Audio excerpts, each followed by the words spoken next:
ಪ್ರಿಯ ವಿದ್ಯಾರ್ಥಿಗಳೇ, ಈಗಾಗಲೇ ಒಂದು CBSE 10th PT question paper ಇದೆ ನನ್ನ ಚಾನಲಲ್ಲಿ.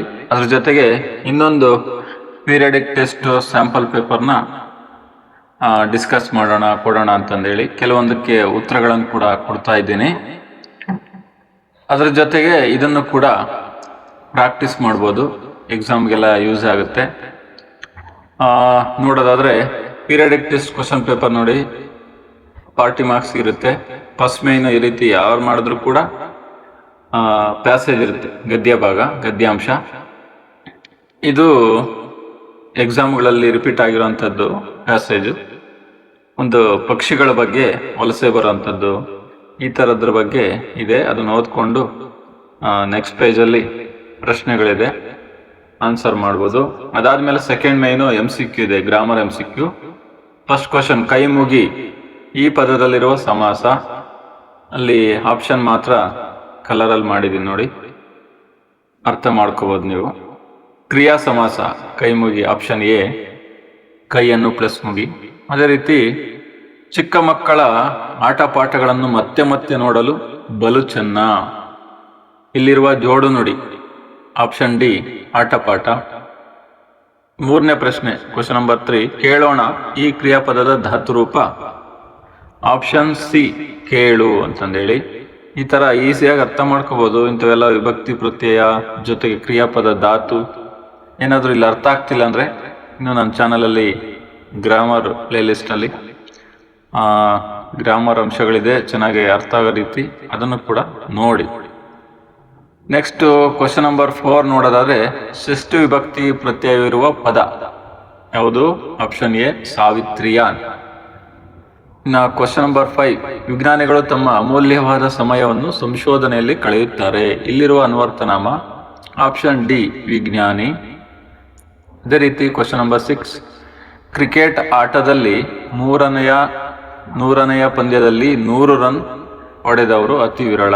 ಇಲ್ಲಿರುವ ಸಂಖ್ಯಾವಾಚಕ ಅಂದ್ರೆ ಆಪ್ಷನ್ D, 100. ಸಂಖ್ಯಾವಾಚಕ ಬೇರೆ, ಸಂಖ್ಯೆಯ ವಾಚಕ ಬೇರೆ, ಆ ರೀತಿ ನೋಡ್ಕೊಂಡು ಮಾಡ್ಬೇಕಾಗತ್ತೆ. ಇದು ಸರ್ವನಾಮ ಪದಕ್ಕೆ ಉದಾಹರಣೆ. ಸರ್ವನಾಮ ಅಂದ್ರೆ ಬರೀ ಅವನು, ಅವರು, ಅದು, ಇದು ಅಂತಾನೆ ಆಗಲ್ಲ. ಪ್ರಶ್ನಾರ್ಥಕ ಸರ್ವನಾಮ, ಆತ್ಮಾರ್ಥಕ ಅದೆಲ್ಲ ಆಗುತ್ತೆ. ಹಂಗಾಗಿ ಆಪ್ಷನ್ C, ಯಾರು ಅಂತ ಹೇಳಿ. ಕ್ವಶನ್ ನಂಬರ್ 8, ಗ್ರಾಣೇಂದ್ರಿಯ ಪದದ ಅರ್ಥ. ಇದೆಲ್ಲಿ ಬರುತ್ತೆ? ವ್ಯಾಘ್ರಗೀತೆ ನೋಡ್ತೀವಿ ನಾವು, ಅಲ್ಲಿ ಪದಗಳ ಅರ್ಥ 10th ಸ್ಟ್ಯಾಂಡರ್ಡ್ದು. ಮೂಗು ಅಂತಂದು ಹೇಳಿ ಆನ್ಸರ್. ಇನ್ನ ಮೈನ್ ಕ್ವಶನ್ 3, ಸೂಚನೆಯಂತೆ ಬರೀರಿ ಅಂತ ಡೈರೆಕ್ಟ್. ಅದನ್ನು ನಿಷೇಧಾರ್ಥಕದಲ್ಲಿ ಬರೆಯುವಂಥದ್ದು. ಭೀಮನು ಬಂಡಿ ಅನ್ನವನ್ನು ತಿಂದು ಮುಗಿಸುವನು ಅಂತಿದೆಯದೆ, ನಿಷೇಧಾರ್ಥಕದಲ್ಲಿ ಮುಗಿಸನು ಅಂತ ಬರೀಬಹುದು. ನೆಕ್ಸ್ಟ್ ವಿದ್ಯಾರ್ಥಕ ವಾಕ್ಯವನ್ನಾಗಿ ಪರಿವರ್ತಿಸಿ ಅಂದ್ರೆ ಈಡೇರಿಸಿದಾನೆ ಅಂದ್ರೆ ಈಡೇರಿಸಲಿ ಅಂತ ಮಾಡ್ಕೋಬಹುದು. ಅದೇ ರೀತಿ ಕರ್ತರಿ ಕರ್ಮಣಿ, ಮಕ್ಕಳು ಕನ್ನಡ ಕಥೆ ಪುಸ್ತಕವನ್ನು ಓದಿದರು ಅಂದ್ರೆ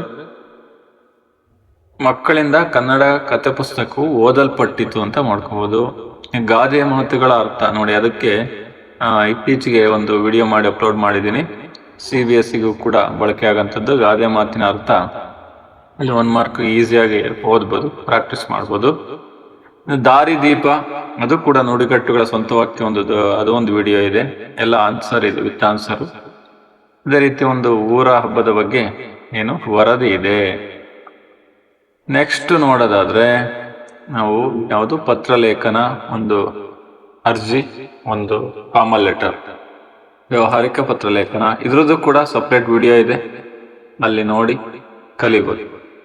ಒಂದು ವಾಕ್ಯ ಕೆಲವೊಬ್ರು ಪ್ಯಾಸೇಜ್ ತರ ಕೊಟ್ಬಿಟ್ಟು ಸೀನ್ ಕಾಂಬಿನೇಷನ್ ಕೊಡ್ತಾರೆ, ಡೈರೆಕ್ಟ್ ಆಗಿ ಕೊಟ್ಟಿದ್ದೀನಿ ನಾನು.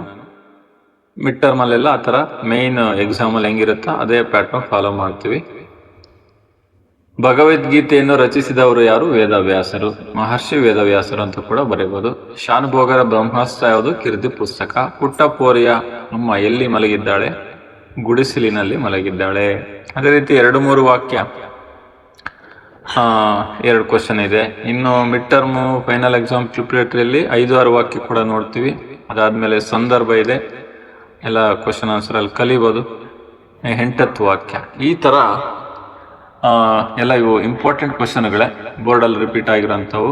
ಕನ್ನಡದಲ್ಲಿ CBSE ಬೇರೆ ಸಬ್ಜೆಕ್ಟ್ ಮ್ಯಾಥ್ಸ್ ಇದರಲ್ಲೆಲ್ಲ ರಿಪೀಟ್ ಆಗದೆ ಇರ್ಬೋದು, ಕನ್ನಡದಲ್ಲಿ ಈ ಕ್ವಶನ್ಸ್ ಎಲ್ಲ ಬರುತ್ತೆ, ಇಂಪಾರ್ಟೆಂಟ್ ಕ್ವಶನ್ಸೇ.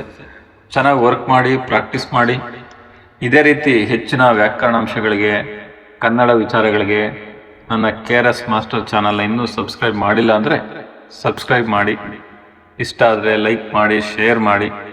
ಏನಾದರೂ ಗೊಂದಲ ಇದ್ದರೆ, ಡೌಟ್ ಇದ್ದರೆ ಕಾಮೆಂಟ್ ಸೆಕ್ಷನಲ್ಲಿ ಮೆನ್ಷನ್ ಮಾಡಿ. ನಿಮ್ಮ ಎಲ್ಲ ಪರೀಕ್ಷೆಗಳಿಗೂ ಕೂಡ ಒಳ್ಳೆಯದಾಗಲಿ, ಶುಭವಾಗಲಿ. ಧನ್ಯವಾದಗಳು.